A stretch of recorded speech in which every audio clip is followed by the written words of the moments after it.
Hello, hello, bienvenue sur ma chaîne. Ici, on parle organisation et planification dans vos agendas. Aujourd'hui, je vais vous donner des petits conseils pour que vous puissiez bien organiser votre agenda. Alors, c'est parti.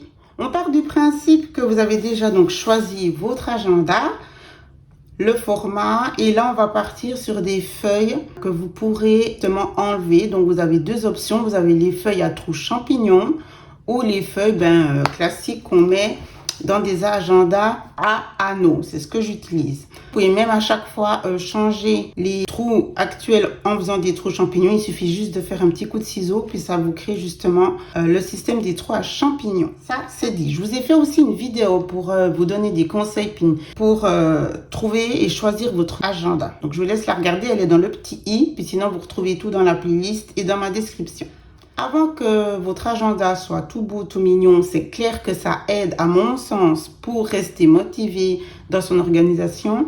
Mais l'essentiel est ailleurs. C'est-à-dire que c'est vraiment important que vous compreniez que le but, c'est d'être efficace et justement de pouvoir avoir une très bonne organisation et gestion.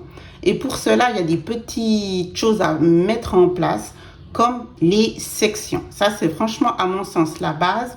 Surtout si on part dans l'idée d'avoir un seul agenda, voire même deux. Et au final, j'ai envie de vous dire, peu importe le nombre, je pense qu'il faut faire ce système dans chacun de vos agendas. Alors, les sections, vous les faites comment? Je vais vous montrer comment. Il y a plein d'astuces, mais la plus simple, c'est d'acheter déjà des séparateurs comme ceci. Vous pouvez les faire vous-même, évidemment. Si vous avez déjà une forme standard, vous prenez sur votre A5, puis après vous rajoutez la largeur d'un post-it neutre pour créer justement ici le fameux onglet et vous faites vos sections. En commerce, vous les avez donc dans ce format-là, en couleur. Bon, là, franchement, c'est selon les goûts, il y a tout ce que vous souhaitez. 6, 3 au nombre de sections, c'est franchement même 12 pour les mois. J'en ai commandé, donc je vous montrerai le moment venu. Ou alors, c'est ce que j'ai aussi fait pour créer des sections. Dans les sections, vous utilisez des petits post-it. Vous imprimez ensuite la catégorie. Ça, c'est hyper important. Je dirais même que ça fait partie de la base pour avoir une bonne organisation. Quelle section mettre? Quelle catégorie mettre dans son agenda de vie? Alors, c'est par rapport à votre vie à vous, mais il y a quand même, j'ai envie de dire, 3-4 sections qui doivent être dans votre agenda. Après, c'est libre à vous, selon vos passions, selon justement votre vie, business, à la maison, etc. Vous allez voir, chez moi, si vous me suivez déjà, j'ai des sections par rapport aussi à mon business, par rapport à plein d'autres choses que j'avais envie d'avoir au même endroit pour justement être efficace. La première section importante à avoir, c'est la section des tâches. Si on veut être efficace et on ne veut pas être débordé, ça veut dire qu'on doit avoir un suivi de ces tâches au quotidien. Alors, cette section-là, elle s'appelle Inbox. Vous la laissez en anglais. C'est la section un petit peu fourre-tout. C'est là que vous allez mettre toutes vos pensées. C'est la section qui va vous aider à vider votre charge mentale, à la déposer dans cette section. Donc, elle est en numéro 1 à mon sens. Cette section, vous la faites comme vous le souhaitez. Ça peut être juste des pages blanches sur lesquelles vous notez, voilà, tout ce qui vous vient. Ah, il faut acheter ci. Ah, demain, je dois faire ça. Ah, j'ai vu une série. On parlait d'une série, ça m'intéresse. Ou alors des tâches justement beaucoup plus importantes. Comme, il faut aller faire, je sais pas moi, le tri dans les papiers, il faut aller vider à la décharge telle et telle chose, il faut appeler pour un rendez-vous tel et tel médecin. C'est des tâches qu'il faut faire, il faut les planifier. C'est surtout pour vous décharger et puis pour avoir un suivi.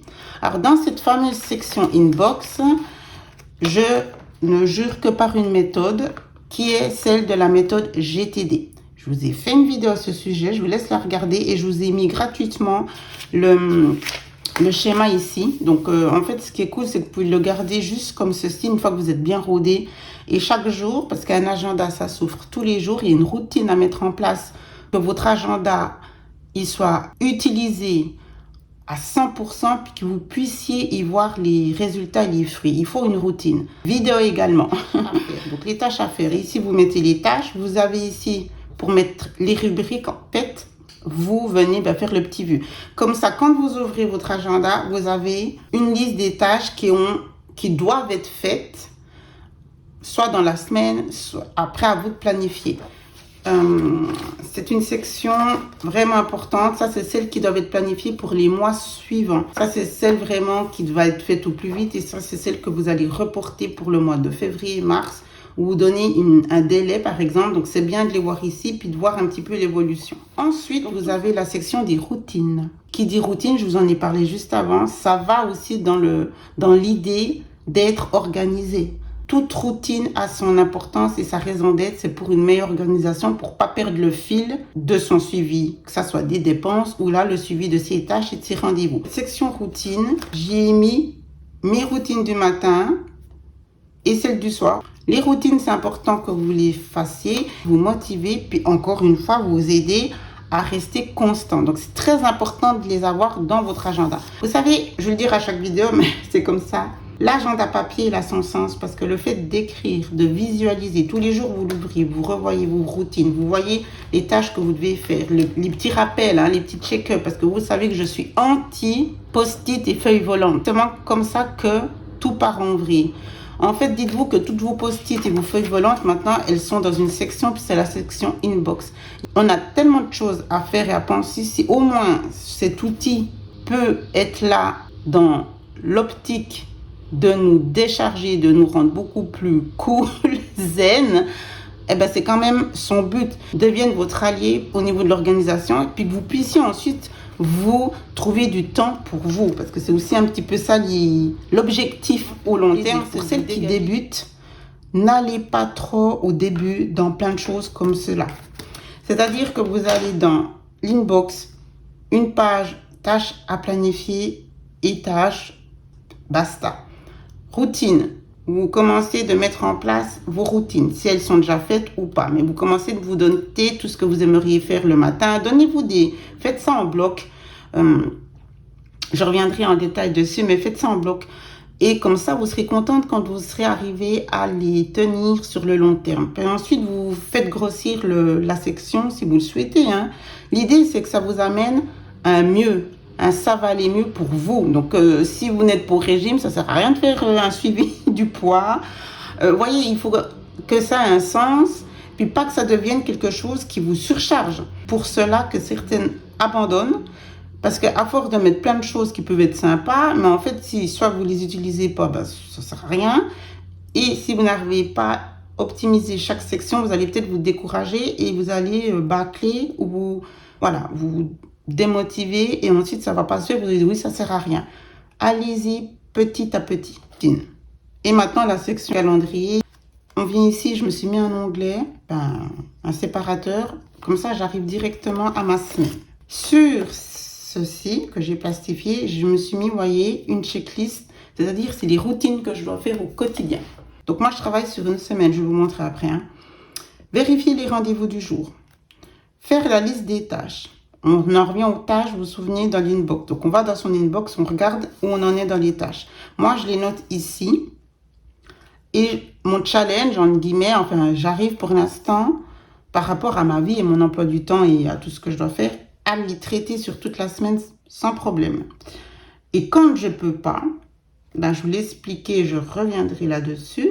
Parce que ça, c'est une autre méthode que j'utilise. Quand je n'y arrive pas, le mettre dans l'inbox au tout début. C'est ça aussi qui est chouette, c'est que quand on travaille sur des recherches, qu'on peut rajouter, notre agenda, il peut évoluer avec nous. On pense une fois qu'on arrive à faire telle et telle chose, qu'on n'a pas besoin d'aide, de feuilles supplémentaires, puis au fur et à mesure, on se dit, mais si, il faut quand même que j'utilise cette feuille-là, et hop, on la rajoute. Être créative, et justement, on peut évoluer et le faire à son image, le personnaliser au fur et à mesure. Vous avez plusieurs façons de travailler votre quotidien, votre semaine, votre mois. Vous avez donc la page sur une semaine, avec toujours une colonne pour les tâches à hiérarchiser, vous voyez, prioriser, hiérarchiser, faire la liste des tâches, prioriser les tâches A, B, C, donc la plus importante, etc.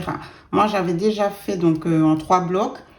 Vous pouvez justement jouer là-dessus, les importantes, les moyennes, ou ensuite, vous pouvez aussi tout simplement faire avec les lettres. A, B, C, vous mettez une petite lettre. Je reviendrai, c'est la méthode Franklin, je reviendrai dessus. Encore une fois, avec les codes couleurs. Moi, j'en suis une addict, donc c'est tout simple. Vous mettez votre stabilo sur celles qui sont les plus importantes. Vous pouvez aussi vous créer une utilisation en couleur. Comme ça, directement, vous arrivez sur votre semaine, vous voyez. C'est pas forcément dans l'ordre s'il n'y a plus de place ici. Mais le fait d'avoir le code couleur, ça va vous aider à vous dire, ok, c'est là, mais en fait, c'est la couleur qui est égale à celles qui doivent être prioritaires. Ça, c'est super. Moi, j'arrive à faire sur une semaine, c'est comme ça que j'apprécie. Vous avez ensuite la page au jour avec les heures. Celles qui ont besoin vraiment de noter à la minute près, il y a cette vue-là. Et ensuite, on a la planification aussi pour les menus. C'est un petit résumé de la journée. Après, vous pouvez plus le détailler, avoir une section planification des menus. Soit c'est dans la section routine ou dans la section... Moi, j'ai fait une section, par exemple, famille. C'est la semaine sur 2 pages. Voilà. Ça, beaucoup apprécié aussi. Plus de place, hein, évidemment. Calendrier mensuel, une vue mensuelle. Ça peut être aussi intéressant pour venir noter les tâches importantes ou les rendez-vous importants, toujours en faisant un code couleur. Donc là, on est à 3 sections. Inbox, routine, agenda. Pour moi, vous pouvez vous arrêter à 3 sections. Voilà comment être au top pour organiser son agenda. Et ensuite, évidemment, au fur et à mesure, vous allez rajouter les sections dites. J'aime beaucoup les autocollants. Ça amène un côté ludique, fonctionnel et évidemment le côté esthétique. Mais ils peuvent regrouper les 3. À vous, selon votre budget, de vous faire plaisir. Moi, voilà, je vous embrasse. Je vous souhaite tout le meilleur dans vos organisations, dans votre planification pour que vous puissiez vraiment bien vous détendre et gérer votre vie de femme au mieux. En tout cas, c'est ce que je vous souhaite du fond du cœur. Donc, je vous dis à tout bientôt. Ciao, ciao.